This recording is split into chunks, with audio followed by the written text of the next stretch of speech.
In this 1902 portrait of mother and daughter, their clasped hands conceal a dark mystery. Marcus Webb had been restoring old photographs in his French Quarter studio for nearly 20 years, but he had never seen anything quite like the portrait that arrived on his desk on a humid September morning in 2024. The photograph had been discovered in the walls of a house being demolished in the Garden District, tucked behind old wallpaper, preserved in remarkable condition by the dry space between the plaster and exterior brick. The image showed a mother and daughter posed in a formal studio setting typical of the early 1900s. The mother appeared to be in her late 30s, with dark hair pulled back severely and an expression that Marcus found difficult to read. Not quite serene, not quite troubled, but something in between.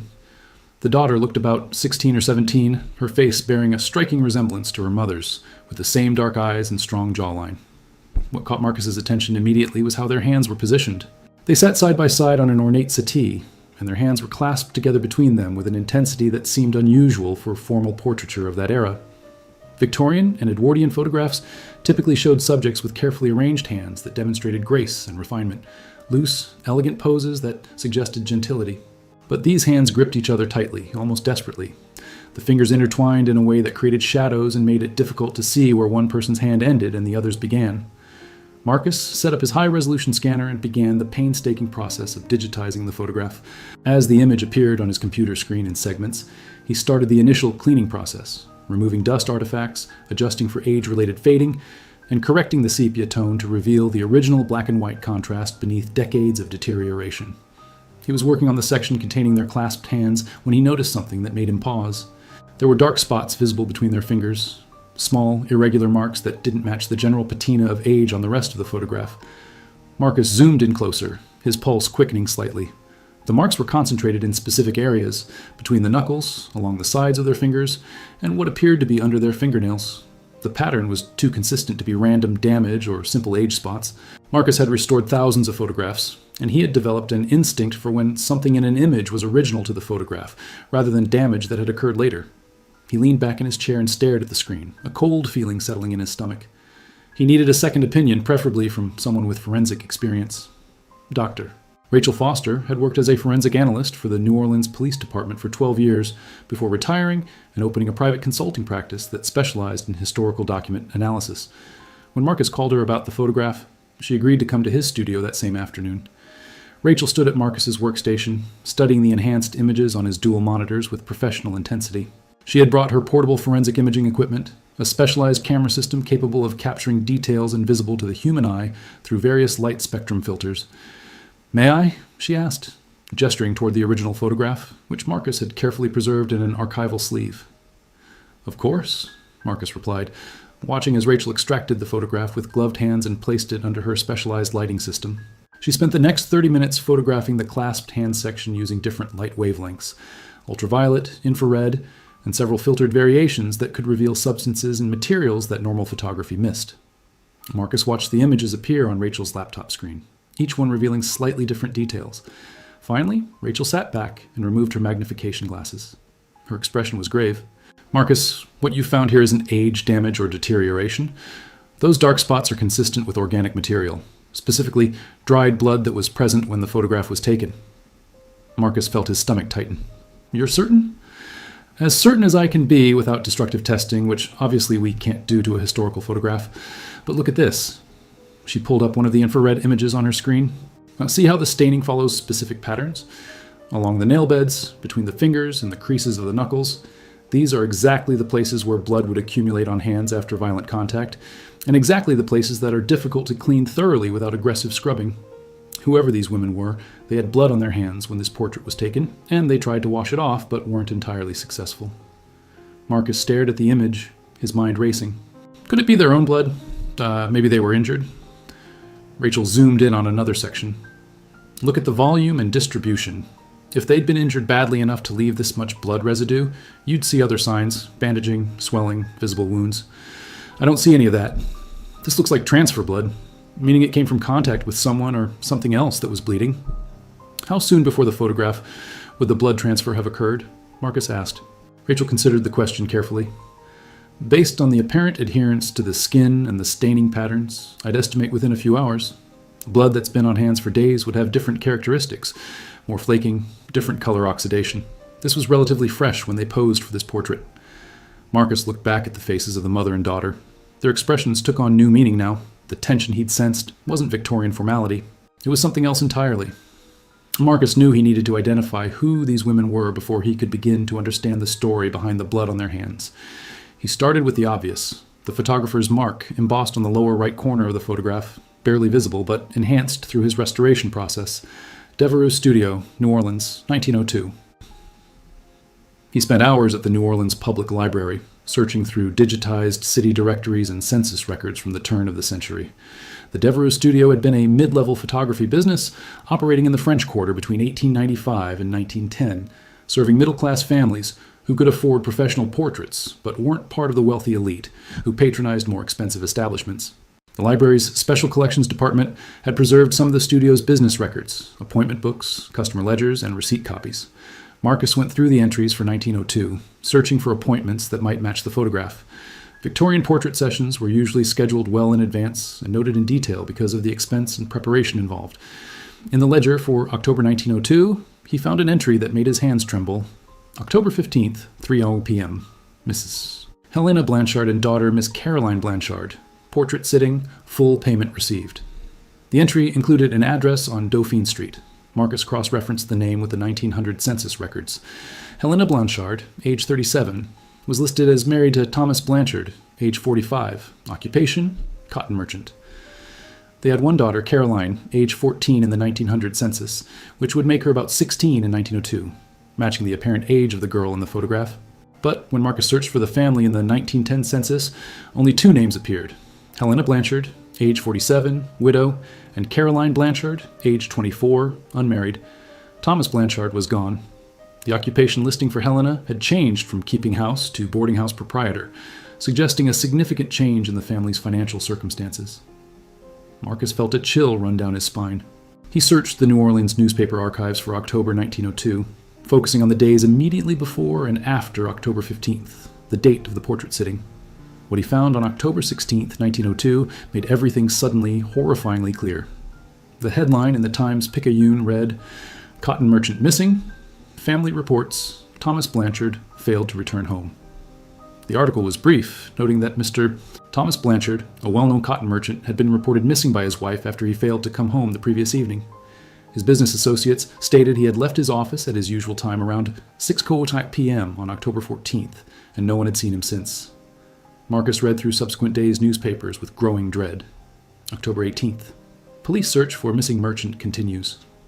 October 22nd. No trace found of Thomas Blanchard. November 3rd. Missing merchant case goes cold. Police admit few leads. And then, nothing. The case simply disappeared from the newspapers, apparently unsolved. Marcus contacted Dr. Jennifer Martinez, a historian at Tulane University who specialized in women's history and domestic life in turn-of-the-century New Orleans. When he explained what he'd found, she agreed to meet him at his studio immediately. Jennifer examined the photograph and the documents Marcus had gathered, her expression growing increasingly troubled. "You need to understand the context of women's lives in 1902 New Orleans," she said. Women had virtually no legal rights within marriage. A husband had complete legal control over his wife, her property, her earnings if she worked, and their children. Divorce was nearly impossible to obtain and brought such social stigma that women who sought it often found themselves completely ostracized. She pulled out her laptop and showed Marcus her research files. "I've been studying domestic violence in this period for my current book. The reality is that what we would today call abuse, physical violence, sexual assault within marriage, financial control, was all considered a husband's legal prerogative. Police rarely intervened in domestic matters, and courts almost never sided with women who complained about their husband's treatment. So if a woman was being abused by her husband," Marcus began. "She had essentially no recourse," Jennifer finished. "She could try to leave, but where would she go? She likely had no money of her own, no legal right to take her children, and no family willing to harbor her against her husband's wishes. Society viewed a wife's obedience to her husband as a sacred duty. Women who defied their husbands were considered immoral, mentally unstable, or both." Jennifer searched through another file on her computer. "I want to show you something. These are court records from Orleans Parish between 1900 and 1905. Look at the cases involving women charged with killing their husbands." Marcus read through the summaries. There were 7 cases during those 5 years. In every single case, the woman had claimed abuse, and in every single case, she had been convicted despite evidence of violence against her. The sentences ranged from 10 years to execution. The courts didn't recognize self-defense for women in domestic situations, Jennifer explained. The prevailing legal theory was that a wife had no right to resist her husband's authority, even if that authority was expressed through violence. Women who fought back weren't seen as defending themselves. They were seen as committing an unnatural crime against the social order itself. Marcus looked back at the photograph. Helena and Caroline Blanchard stared back at him, their hands clasped together, blood hidden in the shadows between their fingers. "What happened to the Blanchard family after Thomas disappeared?" Marcus asked. Jennifer pulled up more records. Helena filed a missing person report, cooperated fully with the police investigation, and by all accounts appeared to be a grieving, worried wife. When he was never found, she petitioned the court to have him declared legally dead after 7 years, the standard waiting period. In 1909, she received that declaration, which allowed her to settle his estate and business affairs. And she became a boarding house proprietor, Marcus added. Yes, she sold the cotton business in their house on Dauphine Street, purchased a smaller property, and ran a boarding house for nearly 20 years. Marcus knew he needed more information about Thomas Blanchard himself, about what kind of man he had been, and what might have driven his wife and daughter to violence, if indeed that was what had happened. He started with Thomas's business records, which were preserved in the New Orleans Public Library's commercial archives. Thomas had been a moderately successful cotton merchant, operating a brokerage that connected cotton growers in Louisiana with textile manufacturers in the northeastern states. His business correspondence revealed a man who was sharp in negotiations, sometimes ruthlessly so, and who maintained relationships with some of the wealthier families in New Orleans society. But Marcus found something else in those business records. Several letters from business associates that hinted at Thomas's character in more personal terms. One letter from a colleague in Mobile, dated 1898, included this line, "I'm glad to hear your daughter is recovering from her illness, though I confess I was surprised you would even mention such family troubles in business correspondence. Some matters are best left unspoken between gentlemen." What illness? Marcus wondered. Caroline would have been about 12 years old in 1898. He found another reference in a letter from 1900. "Please extend my sympathies to your wife regarding the unfortunate incident. I trust the matter has been resolved to your satisfaction, and that domestic tranquility has been restored." What incident? What satisfaction? The vague language suggested something shameful that couldn't be discussed openly, even in private correspondence. Marcus decided to search newspaper archives more systematically for any mention of the Blanchard family before Thomas's disappearance. He found several society column mentions, Helena attending charity events, Caroline enrolled in a private girls' academy, all suggesting a respectable and remarkable family. Then he found something that made his blood run cold. A brief item in the Times-Picayune from July 1898. "The daughter of Mr. and Mrs. Thomas Blanchard was treated at Charity Hospital yesterday for injuries sustained in a fall down the stairs at the family residence. The young lady is expected to make a full recovery. The family requests privacy during this difficult time." Marcus had studied enough historical cases to recognize the euphemism. A fall down the stairs was one of the most common cover stories for domestic violence injuries in that era. If Caroline had really been injured by a fall, why would the family need to request privacy? Why would Thomas's business associate mention it as an illness that was surprising to discuss? He searched for more hospital records, but patient information from that era was sparse and poorly preserved. However, he did find one more newspaper mention, a small item from September 1901. "Mrs. Helena Blanchard was seen by her physician yesterday at her home following an accident. Dr. Maurice Guidry attended to the lady, who is said to be resting comfortably." Another accident. Another vague reference that suggested something the family wanted to keep quiet. Marcus's breakthrough came from an unexpected source. While researching Caroline Blanchard's later life, he discovered that she had never married and had died in 1954 at age 68. Her obituary listed her as a retired teacher who had taught at a girls' school for over 40 years. It also mentioned that she had left her personal papers to the archives at Newcomb College, Tulane's women's college. Marcus contacted the archives, and after explaining his research, he was granted access to the Caroline Blanchard collection. The collection was modest, some teaching materials, correspondence, and 3 journals covering different periods of her life. The earliest journal, dated 1899, 1903, contained the information Marcus desperately needed. He sat in the archives reading room, his hands trembling slightly as he opened the leather-bound book and began reading Caroline's teenage handwriting.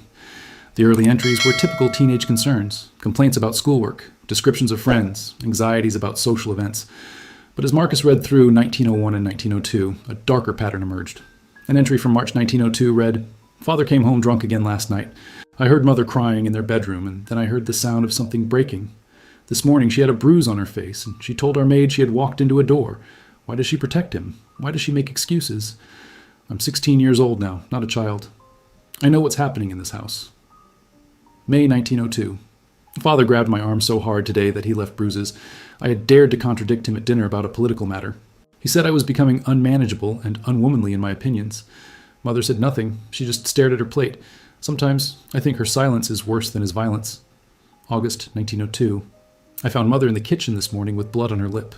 She said she had bitten it accidentally. I wanted to scream at her, to shake her, to make her admit what Father is doing to her, to both of us. But I said nothing. I'm becoming like her, swallowing the truth, pretending everything is normal when our house is a prison and our jailer grows more dangerous every day. And then, on October 14th, 1902, the day before the portrait was taken, Caroline had written an entry that Marcus read 3 times, hardly believing what he was seeing. It's over. God help us both, but it's over. I cannot write what happened tonight. I cannot commit to paper the terrible thing we have done. But I will say this. Mother and I are free now. We will never be hurt again. We will carry the secret to our graves, and we will live with the weight of it every day of our lives. Tomorrow we will go to the photographer as planned. We will pose for the portrait Father had arranged weeks ago, the portrait meant to show the world what a respectable, proper family we were. We will smile if we can. We will hold each other's hands, and we will remember that we are survivors, not victims. Whatever judgment awaits us in the next life, we have chosen life over slow death. Marcus shared Caroline's journal entry with Dr. Jennifer Martinez and Rachel Foster. They met in Marcus's studio late one evening, the photograph displayed on his large monitor alongside the digitized journal page. This is a confession, Rachel said quietly, reading Caroline's words. Not explicit, but clear enough. They killed him. In self-defense, Jennifer added firmly. After years of abuse, after the legal system had failed them utterly, they defended themselves the only way they could. Marcus pulled up the enhanced images of the women's clasped hands. They went to the photographer less than 24 hours after Thomas disappeared. They had blood on their hands, his blood, that they tried to wash off, but couldn't completely remove. And they knew it was there. Look at how tightly they're holding hands, trying to conceal the stains. Das ist, why did they go at all? Rachel wondered. Why not cancel the appointment? Because canceling would have seemed suspicious, Jennifer explained. Thomas had arranged the portrait sitting weeks in advance. If Helena and Caroline had suddenly canceled the day after he disappeared, people would have wondered why. They would have seemed less upset about his absence than they should have been. They had to go, had to maintain the appearance of normal family life, even with blood still visible on their hands. Marcus zoomed in on the women's faces. Look at their expressions again, knowing what we know now. That's not Victorian formality. That's determination. That's 2 people who have just done something terrible and irrevocable and are committed to living with it. The photographer probably never noticed the stains, Rachel observed. Photography in 1902 required long exposure times and careful positioning. He would have been focused on making sure they stayed perfectly still, on the lighting, on the technical aspects. Small stains on their hands, partially hidden by the way they were clasping each other, would have been easy to miss in the dim lighting of a studio. Jennifer pulled up the newspaper articles about Thomas's disappearance on her laptop. The police investigated for several weeks but found nothing. His body was never recovered. Helena and Caroline were never suspects. Why would they be? They were proper middle-class women, dependent on Thomas for their support. They had no apparent motive, and they performed grief and concern perfectly. Where do you think his body is? Marcus asked. The 3 of them sat in silence for a moment, contemplating the question. Finally, Jennifer spoke. In 1902, New Orleans was a city of swamps, bayous, and the Mississippi River. There were hundreds of places where a body could be disposed of and never found. The river alone, with its currents and depths and connection to the Gulf of Mexico, could swallow a body completely. They had help, Rachel said suddenly. 2 women couldn't have moved an adult man's body alone, not far enough or well enough to ensure it would never be found. Someone helped them. Marcus thought about this. A male relative? A friend? Someone who knew what Thomas was doing to them and was willing to help? Or someone they paid, Jennifer suggested. Someone who asked no questions and kept silent. Marcus continued researching the Blanchard women's lives after 1902, trying to understand how they had lived with what they had done. The historical record showed 2 women who had not just survived, but had quietly thrived. Helena had successfully managed her boarding house for 19 years, from 1909 until her death in 1928 at age 63. Former boarders who had left records or diaries universally described her as fair, kind, and particularly protective of young women who stayed at her establishment. One diary entry from a young woman who had boarded with Helena in 1915 noted, "Mrs. Blanchard warned me against my suitor, saying she could see a violent temperament beneath his charm. I thought she was being overly cautious, but when he became angry at me for refusing his proposal, I saw she had been right. She has an uncanny ability to recognize dangerous men." Of course she did, Marcus thought. She had been married to one. Caroline had become a teacher at a girls' academy in 1905, at age 19, and had dedicated her entire life to education.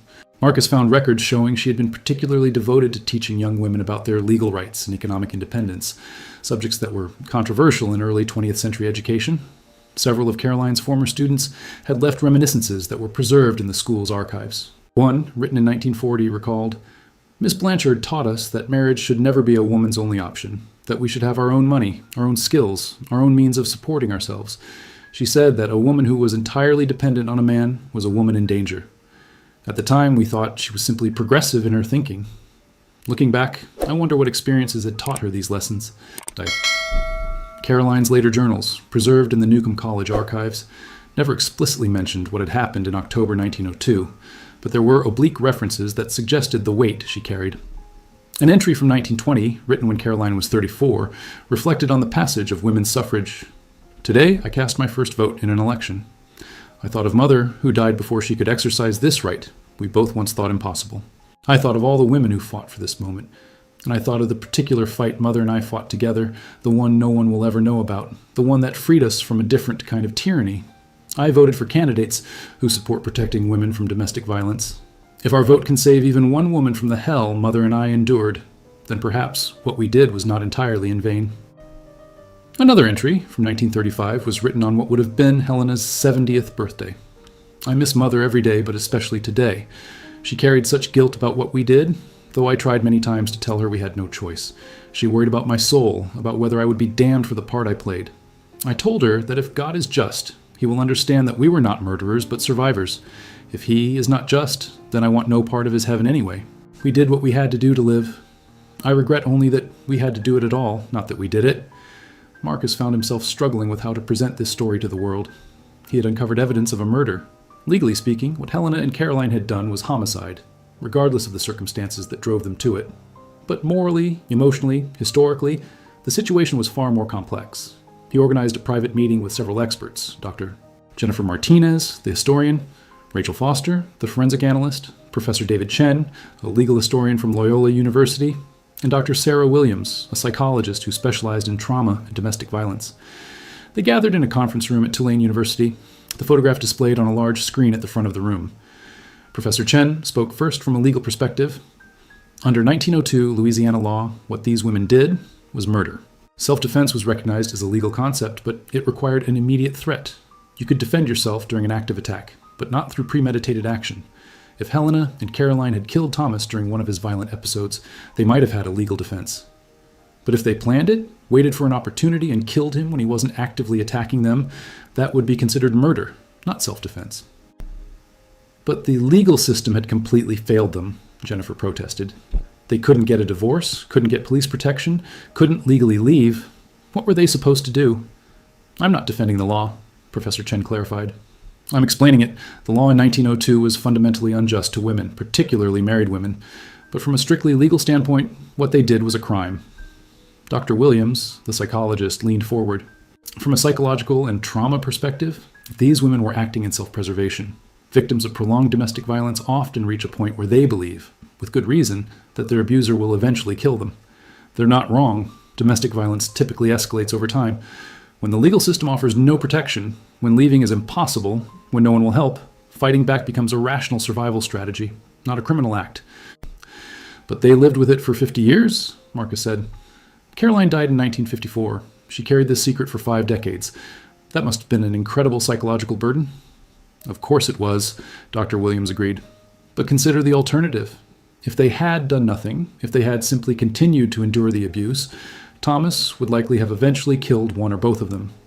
They would have suffered for however many years until he beat them to death or caused fatal injuries.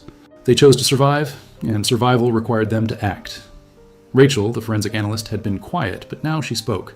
"The question isn't whether what they did was technically legal. The question is whether their story deserves to be told with empathy and understanding, recognizing the impossible position they were in.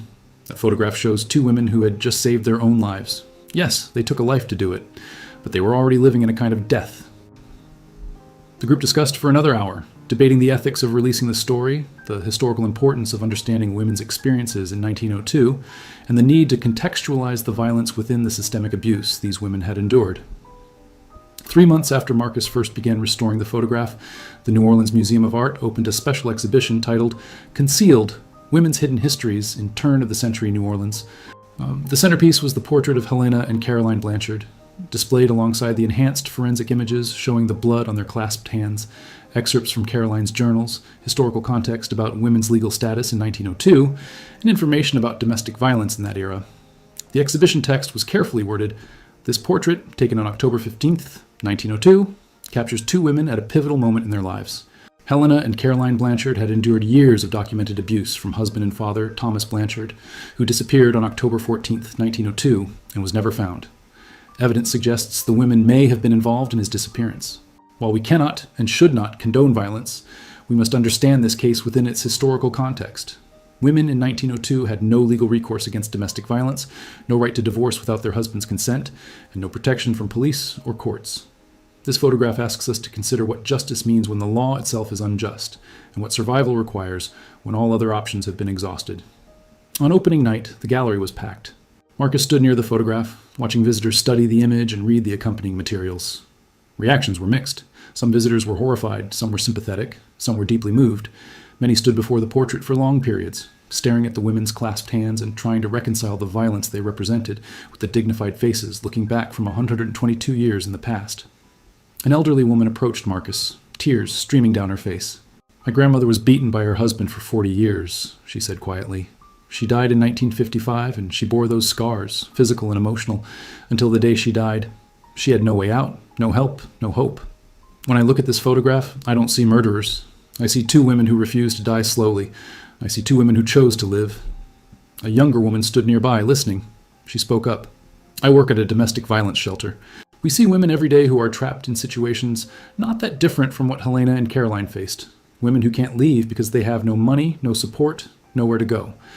The legal system is better now than it was in 1902, but it still fails women regularly. This photograph reminds us how much has changed and how much hasn't." Marcus watched as a group of teenagers examined the forensic enhancement showing the blood. One girl said to her friend, "They killed him and then went to have their portrait taken. That's so cold." But her friend replied, "He was killing them slowly for years. They were just faster about it. I don't blame them." That exchange captured the complexity of the story, Marcus thought. There was no simple answer, no clear moral resolution. Helena and Caroline Blanchard had committed an act that was legally murder, but morally defensible, criminally wrong, but humanly understandable. Near the end of the evening, a woman introduced herself as Dr. Patricia Rousseau. "My great-grandmother was a friend of Helena Blanchard," she explained. "I found letters between them after my mother died. Helena never confessed explicitly, but she wrote to my great-grandmother in 1910, 'You asked me once how Caroline and I survived Thomas's death and the scandal of his disappearance. The truth is, we survived by becoming survivors before he disappeared. We made a choice that cost us our innocence but preserved our lives. I cannot say I regret it, though I regret deeply that it was necessary.'" Dr. Rousseau looked at the photograph. "My great-grandmother kept Helena's secret. She never told anyone what she suspected. I found those letters only last year, and when I read about your discovery, I knew I had to share them. Helena and Caroline deserved to have friends who understood and didn't judge them. They were good women who did a terrible thing because no other option existed." As the exhibition closed for the night and the last visitors filed out, Marcus stood alone before the photograph. Helena and Caroline Blanchard stared back at him, and their hands clasped tightly together, blood hidden in the shadows between their fingers. They had held that secret together for the rest of their lives. Helena for 26 more years, until her death in 1928. Caroline for 52 more years, until 1954. They had survived. They had built new lives. They had helped other women through Helena's protection of her borders and Caroline's education of her students. They had lived to see women gain the right to vote, to own property, to have some legal recourse against abuse, changes they had worked for and believed in. The photograph was their confession and their justification, their shame and their pride, their crime and their salvation. They had left it behind, blood and all, as evidence of what they had done and why they had done it. And now, more than a century later, their story could finally be told, not as a simple tale of murder, but as a complex testament to the terrible choices that unjust systems force on those with no other options. Marcus turned off the gallery lights and left the museum. Behind him, in the darkness, Helena and Caroline Blanchard held hands across the years. Their secret finally revealed, their survival finally understood, their humanity finally recognized despite, or perhaps because of, the blood they had shed and the life they had taken to preserve their own.